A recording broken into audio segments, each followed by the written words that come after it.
Hello there, I'm Peter Batt, and this is Fake News.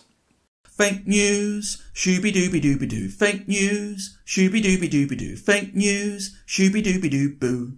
Shooby-dooby-dooby. Fake news, shooby-dooby-dooby-doo. Fake news, shooby-dooby-dooby-doo. Fake news, shooby-dooby-doo-boo. Shooby-dooby-dooby-bomb. And today, I'm joined again by Kevin Pressland. Hello, good morning. Morning. Afternoon. Anyway, so what's been sort of bothering you then? Because there's lots. Well, I mean, there's absolutely a plethora of things, isn't there? I mean, there's so many. I mean, it's just unbelievable. I have been. It's sort of irked me on the news relating to the new GDP figures and Philip Hammond saying, 0.6% or 0.06% improvement and so on and so forth. We're on the road to recovery and everything's wonderful, wonderful, wonderful. And I did actually phone the BBC and complain and said, look, you need to have somebody on there, because they've had a number of economists, because there are economists who recognise that growth is not a good thing, and that we need to be looking at the consequences of that. And interestingly enough, on Channel 4 News, they did have a guy talking about that, saying, look, we need to think about what economic growth represents, which is encouraging. The UN in 2008 had a study on the economics and its effects on ecosystem services and so on and so forth. And they found that the cost to the economy was worldwide 33 trillion plus. In the UK alone, 2 trillion plus. And apparently that is, the 33 trillion figure is double what the GDP is of the world per year. And that is on, they consider the low side. It's probably much higher than that. That has accelerated far more now. Now we're in 2018, and that really annuls this idea that economists, the conventional economists give, that somehow economic growth is a good thing. It clearly is not. It will and is damaging the future for generations to come. These figures show clearly that by raping and pillaging the planet, the consequences, and this is only in financial costs, a claim cost of over 33 trillion a year, and this is 2008. This is probably accelerated now. So we are in a catastrophic situation, but we can change that if the will is there. The problem with this is the way that economists and economic theory frames the issue. In that economists, basically, they create they look at a business model for a particular industry, for instance, and they'll look at, for instance, cost of labour and materials, all that sort of business, and distribution and sales, and they'll externalise everything else. Economists call it externalities, but the externalities are extremely political, because the externalities are things like environmental costs and damage, damage to populations. So, for instance, car exhausts, fumes, increase the incidence of asthma, particularly amongst young children. But these costs are not included. These costs of doing business are not included. And so the whole way in which economics, the subject, has utterly distorted our understanding of how economies work and how costs and benefits of using different types of capital work. You know what I'm going to say here. There are three main kinds of capital. There's financial capital, human capital, and natural capital. And in order to do most of the stuff we do, you need to combine the three. Okay. And in order to get a proper price, understand the proper cost of producing, a product, you need to include the costs and benefits of using all three kinds of capital. But because economists are effectively salesmen for large corporations, that's effectively what they are, and these large corporations and the very rich want to control everything using only financial capital, the costs and benefits of using labour and natural capital have been effectively or are increasingly externalised. So even though we are fleecing the planet and rendering the planet less able to sustain our lives, the cost of that is not included in any of the economic profiles. It's not included in economic theory. You don't hear politicians or economists talking about it. It's an enormous cost, which is an enormous debt, particularly the natural debt, is rising all of the time because of all the destruction of habitats and overfishing and all that sort of business, yet it's not being included in economic theory. And this is my big problem. So why do you think they've got away with that for so long? Because that they have not been living in reality, basically. Well, I think there are a couple of things. I think that economists benefit from creating this aura of being masters of some really complicated natural science, which it isn't. It is not a science. I think and one of the ways they've done this is that they often explain ideas in very dry jargon. And so if you're an ordinary person, you don't really feel you want to know about it. I also think that many of the parties, the media, politicians, all sorts of people, benefit economically from the current model that is obsessed only with financial capital.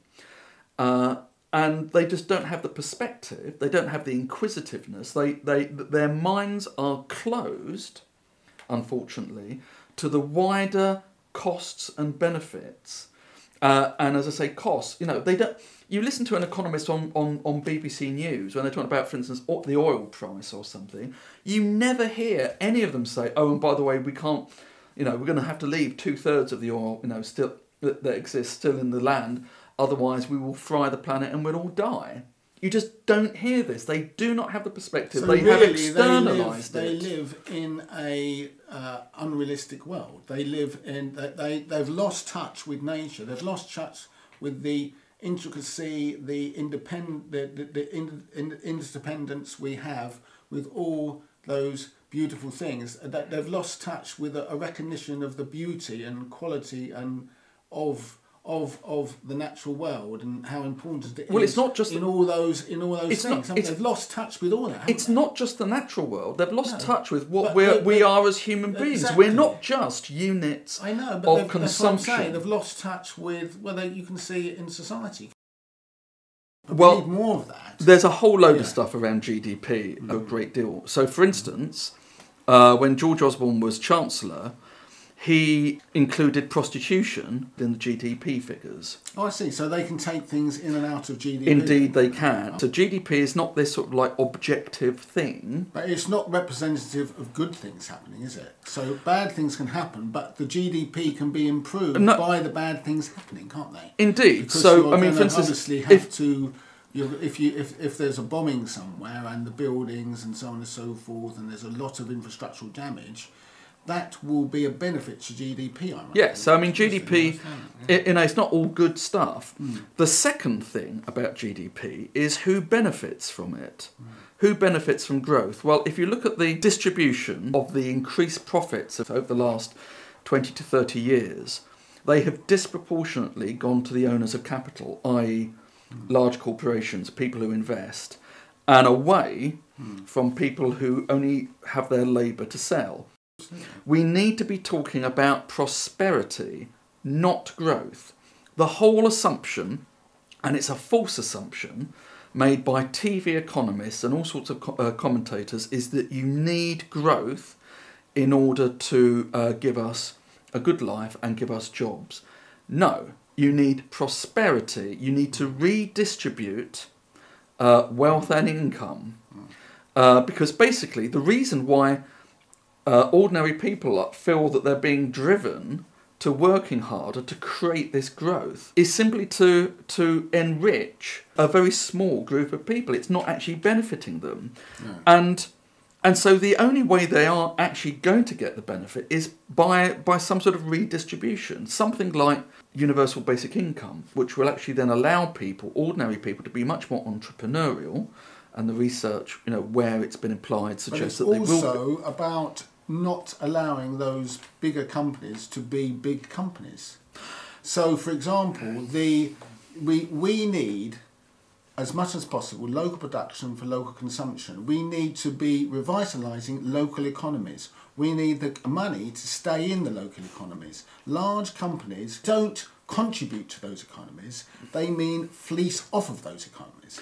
They effectively destroy those economies, destroy those communities, destroy those important social interactions that people value, and adds to quality of life. Yes, I agree, yes. But what you actually need is a mix. Capitalist economies work most effectively and efficiently when wealth and income is widely distributed. This idea that in order to be a successful capitalist economy, we need to actually make a small group of people fantastically rich, while everyone else is scrabbling around for for crumbs, are talking complete bollocks.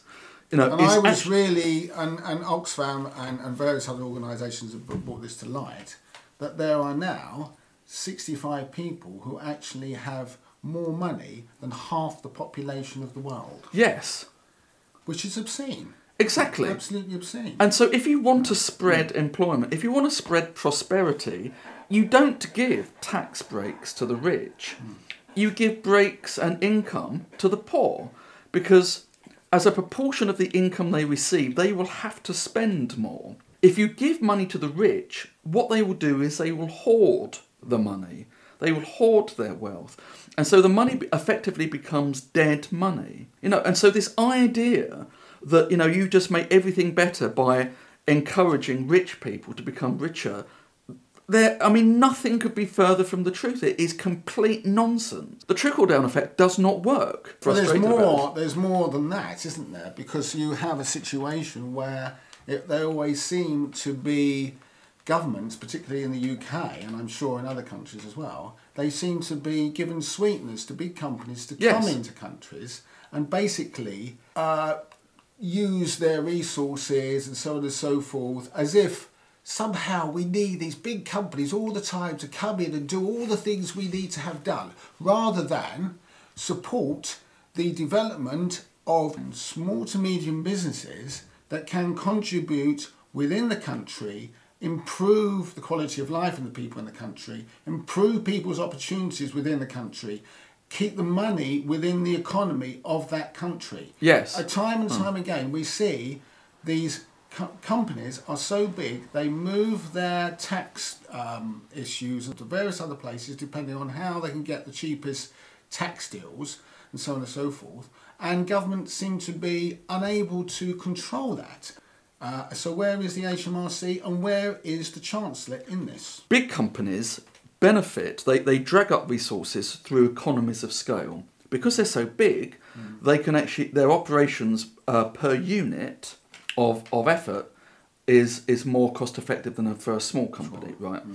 If you add to that the benefit of charging them lower taxes, okay, what you're doing is actually adding to the competitive advantage that large companies have over small and medium-sized enterprises. So they've already got a competitive advantage because they're so big, because of the economies of scale. So, and then you're then compounding it through tax breaks. To round up, basically, ladies and gentlemen, when you hear an economist or a politician talking about how we need more growth and how we, and it's the only way to create jobs and improve our lives, you need to shout at the screen or shout at them in person and tell them that they're talking bollocks, because that is indeed what they are. But anyway, thanks for listening. I'm Peter Band. Kevin Preston. Nice talking to you. Bye-bye.